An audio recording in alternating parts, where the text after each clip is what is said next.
Hi friends, welcome back to our channel. Friends, మనకు నిన్నటి రోజున ఎన్నికల ఫలితాలు రిలీజ్ అయినాయి మహారాష్ట్ర, జార్ఖండ్. సో, మరి ఎన్నికల ఫలితాలు కూడా మనకు చాలా ఇంపార్టెంట్. ఇవి కూడా చదువుకోవాల్సిన పరిస్థితి ఉంది. ఎందుకంటే మనకు సిలబస్‌లో ఉంది ఎన్నికల కమిషన్ గురించి. సో, ఎన్నికల కమిషన్ యొక్క ప్రక్రియ మొత్తం చదువుకోవాలా. దానితో పాటు ఈ మధ్య కాలంలో దేశంలో వివిధ రాష్ట్రాల్లో జరిగిన ఎలక్షన్ సరళి మొత్తం కూడా చూడాలి. ఇప్పుడు మహారాష్ట్రలో మన బీజేపీ గెలిచింది, బీజేపీ కూటమి. ఇప్పుడు జార్ఖండ్లో చూసినట్టయితే ఈ మన సింబు సోరెన్ కుమారుడు హేమంత్ సోరెన్ ముఖ్యమంత్రిగా తాను గెలవడం జరిగింది, ఇండియా కూటమి. సో ఇవన్నిటిని కూడా చూసుకోవాల్సిన అవసరం ఉంది. ఎందుకంటే ఇటీవల కాలంలో ఈ రాష్ట్రాలలో ఎన్నికలు జరిగినాయి అని చెప్పేసి జతపరిచే విధానంలో రాష్ట్రాల ముఖ్యమంత్రుల పేర్లు ఇవ్వచ్చు, లేకపోతే మహారాష్ట్ర అసెంబ్లీ స్థానాలేంది, జార్ఖండ్ అసెంబ్లీ స్థానాలేంది, ఈ విధంగా ఛత్తీస్గఢ్ స్థానాలేంది, ఇట్లా ఇవ్వచ్చు. వీటిని మనము చాలా కుశలంగా చూసుకోవాల్సిన అవసరం ఉన్నది. ఎందుకంటే ఇంతకుముందు వివిధ ఎగ్జామ్స్లలో వీటి మీద బిట్లు పడ్డాయి, చాలా పడ్డాయి. సో మనము వీటిని చదువుకుంటే బెటర్ అన్నమాట. ఎవరైనా కానీ మన మిత్రులు పాలిటీని ఎప్పుడు కూడా కరెంట్ అఫైర్ కోణంలో చదువుకోవాలి, పాలిటీలో అప్డేటెడ్గా ఉండాలి. మొన్న గ్రూప్ 3లో పాలిటీ చాలా ఈజీగా వచ్చిందని చాలామంది అనుకుంటున్నారు. అది ఈజీ కాదు, అది టెంప్టింగ్ పేపర్. అది ఈజీ అసలు కానే కాదు, అది టెంప్టింగ్ పేపర్. ఎందుకంటే మీకు అంతా తెలిసినట్టే కనిపిస్తాయి. మీరు ఆ తొందరపాటు తనంలో తెలుసు ఇదే కదా అనే ఈజీ క్వశ్చన్ అని చెప్పేసి మీరు ఈజీ దాన్నే మిస్టేక్ చేసే అవకాశం ఉంటుంది. సో అలాంటివి కూడా చాలా టెంప్టింగ్ క్వశ్చన్స్ వచ్చినాయి. ఇప్పుడు గ్రూప్ 2 ఎగ్జామ్ ఉంది కాబట్టి మనకు ఈ రాష్ట్రాలలో జరిగిన ఎన్నికల సరళి గురించి అడుగుతాడు, వారి వివిధ కూటమిల గురించి అడుగుతాడు. ఏ కూటమిలో ఏ పార్టీలు నేను అడగవచ్చు, లేకపోయి ఉంటే అసెంబ్లీ స్థానాల గురించి అడగవచ్చు, బీజేపీకి ఎన్ని స్థానాలు వచ్చినాయి అడగవచ్చు, ఎన్ని ఓట్ల శాతం వచ్చింది అడగవచ్చు. ఇట్లా కూడా అడిగే ప్రయత్నం అవుతుంది. ఎందుకంటే గ్రూప్ 2 అనేది చాలా ఆఫీసర్ స్థాయి పోస్టుల ఎగ్జామ్ కాబట్టి ఇవి ఎట్లనైనా అడిగే అవకాశమైనా ఉన్నది. మీరు అందుకనే ఎగ్జామినర్ ఏ కోణంలో అడిగినా కూడా మన క్వశ్చన్కి ఆన్సర్ పెట్టే విధంగా చదవాలి. ఈరోజు మీరు ఈనాడు పేపర్ కానీ వెలుగు పేపర్ కానీ డౌన్లోడ్ చేసుకోండి. దాంట్లో పార్టీల యొక్క ఎమ్మెల్యే స్థానాలు, అదేవిధంగా వాటికి వచ్చిన ఓటింగ్ పర్సంటేజ్ ఇవన్నీ కూడా ఇచ్చినారు, క్లారిటీగా ఇచ్చినారు. మీకు ఇవన్నీ మళ్ళీ షైన్ ఇండియాలో రావాలంటే టైం పడుతుంది. కరెంట్ అఫైర్స్ బుక్లో రావాలంటే మీరు ఎప్పటి రోజు అప్పటి మన న్యూస్ పేపర్లో వచ్చే కరెంట్ అఫైర్స్ను రాసుకొని పెట్టుకోవడమా, ఆ క్లిప్స్ డౌన్లోడ్ చేసి పెట్టుకోవడమా అనేది మీకు ఈజీ అవుతుంది. ఆ విధంగా చదువుకోవాలి. ఎప్పుడైనా పాలిటీని మీరు తక్కువ అంచనా వేయకండి. కరెంటు పాలిటీ ఎక్కువ వస్తుంది ఏ ఎగ్జామ్లో అయినా. సబ్జెక్టు తక్కువ ఉంటుంది. ఉదాహరణకు సబ్జెక్టు 50 మార్క్స్ ఉన్నప్పుడు మ్యాక్సిమం ఒక 15 క్వశ్చన్స్, 18 క్వశ్చన్స్ కరెంటు పాలిటీ అడిగే అవకాశం ఉంటుంది. ఈ కరెంట్ పాలిటీ ఎవరైతే చేస్తారో వాళ్ళకి ఎక్కువ స్కోర్ సంపాదించుకునే అవకాశం ఉంటుంది.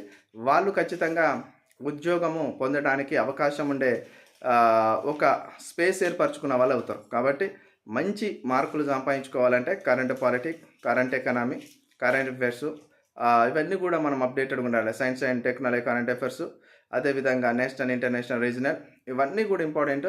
ఇవన్నీ చూసుకొని స్పోర్ట్స్ అయితే అస్సలు వదలమాకండి. స్పోర్ట్స్లో చూసినారు కదా, స్పోర్ట్స్లో ఏ గేమ్కు ఎవరితో సంబంధం ఉన్నది జతపరచమని అడుగుతున్నాడు. ఇటీవల కాలంలో జరిగిన టోర్నమెంట్స్ గురించి అడుగుతున్నాడు. ఇవన్నీ చాలా ఇంపార్టెంట్ కాబట్టి ఇవన్నీ ఎల్లవేళలా మీరు చూసుకొని చదువుకోండి. ఏది కూడా నెగ్లెక్ట్ చేయకండి. ఎందుకంటే సమయం లేదు, మనకు సమయం జస్ట్ 21 days ఉంది. అండ్ గ్రూప్ 2కి గ్రూప్ 2 కూడా మనకు ఈ మధ్యకాలంలో గ్రూప్ 2కి సంబంధించిన ప్రతి అప్డేటు కమిషన్ వెబ్సైట్లో పెడుతుంది. సో గ్రూప్ 2 రోజునే వివిధ ఎగ్జామ్స్ ఉన్నాయన్న అని చెప్పేసి అంటున్నారు. ఏ ఎగ్జామ్స్ ఉన్నా మనకు సంబంధం లేదు. ఎందుకంటే గ్రూప్ 2 షెడ్యూల్ ప్రకారం జరగబోతుంది, దాంట్లో నో డౌట్. కాబట్టి మీరైతే ఖచ్చితంగా ఎగ్జామ్కు ప్రిపేర్ అవ్వండి. ఎలాంటి పుకార్లు నమ్మకండి. మీరు చదివింది దాని మీద పూర్తి నమ్మకం ఏర్పరచుకోండి. నమ్మకం కలిగి ఉండండి. ఫస్ట్ ఆఫ్ ఆల్ ఎవరికైనా కానీ చదివిన దాని మీద నమ్మకం ఉండాలి. మాకు కొద్దిగా గుర్తుంటలేవు మేము చదివినాయి అంటున్నారు. ఖచ్చితంగా ఎవరికి కూడా 100%కి 100% గుర్తుండవండి. అంటే నోటికి టకినా చెప్పే అంత గుర్తు ఎవరికి ఉండవు. ఎవరికైనా కానీ చదివిన దాంట్లోకెళ్ళి ప్రతి రోజు మ్యాక్సిమం ఒక 3%, 5%, 10% కోల్పోతారు జ్ఞాపక శక్తి ద్వారా. అది మనిషి నైజం, అది మనకు సైకాలజీలో కూడా ఉంటుంది. ఉన్నది ఉన్నట్టు ఎవరు గుర్తుపెట్టుకున్నా పిచ్చోళ్ళు అయిపోతారు. అది మీకు ఎగ్జామ్ టైంలో మళ్ళీ మీకు గుర్తుకొస్తుంది. మన బ్రెయిన్కి ఉన్న కెపాసిటీ అదనమాట. మనకు బ్రెయిన్కి అనేది జ్ఞాపక శక్తి ఎట్లుంటుందంటే టైంకి గుర్తుకొస్తుంది ఏదైనా చూసినప్పుడు. అట్లా అనమాట. మీకు చదివింది గుర్తుండాలంటే బాగా రివిజన్స్ పడాలి. రివిజన్స్ పడితే మీకు గుర్తుకొస్తాయి. రివిజన్స్ చేయండి, టైం వేస్ట్ చేసుకోకండి. మీరు ఈ టైంలో ఎక్కువగా కొత్త పుస్తకాల జోలికి పోవద్దు. కొత్త పుస్తకాలు అస్సలే చదవద్దు.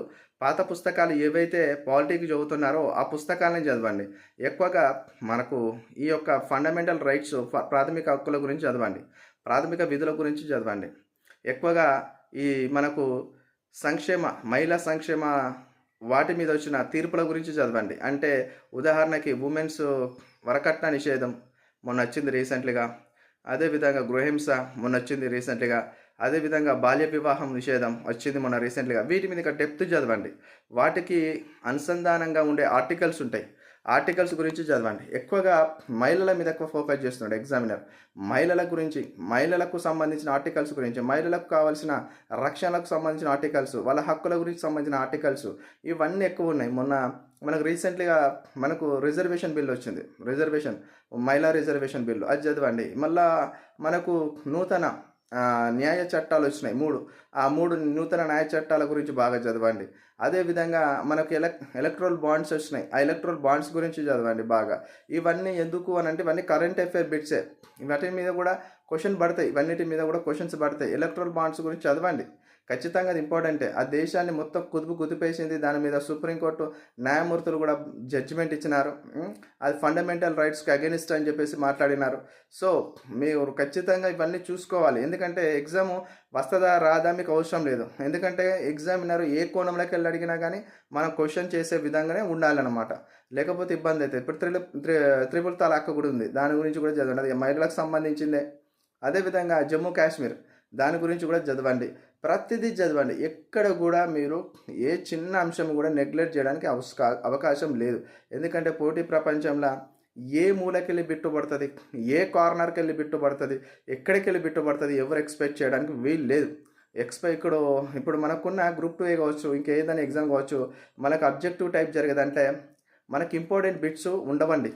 ఇప్పుడు గ్రూప్ 1లా మెయిన్స్లో ఇంపార్టెంట్ క్వశ్చన్స్ తయారు చేసుకోవచ్చు, దానికి ఆస్కారం ఉంది. కానీ 2కి నీకు అబ్జెక్టివ్ టైప్ కాబట్టి నీకు తయారు చేసుకోవడానికి అవకాశం లేదు. సో అన్నీ చదవాలి. అన్నీ చదివినప్పుడే నీకు ఉద్యోగం వస్తుంది. ఓకేనా? All the best. చదివే వాళ్ళందరికీ ఆల్ ది బెస్ట్. బాగా చదవండి, ఉద్యోగం పొందండి, టైం వృధా చేసుకోకండి. ఓకేనండి? నేను చెప్పినది మోటివేషన్ మీకు నచ్చినట్టయితే లైక్ చేయండి, కామెంట్ చేయండి, సబ్స్క్రైబ్ చేసుకోవడం మాత్రం మర్చిపోకండి. Thank you.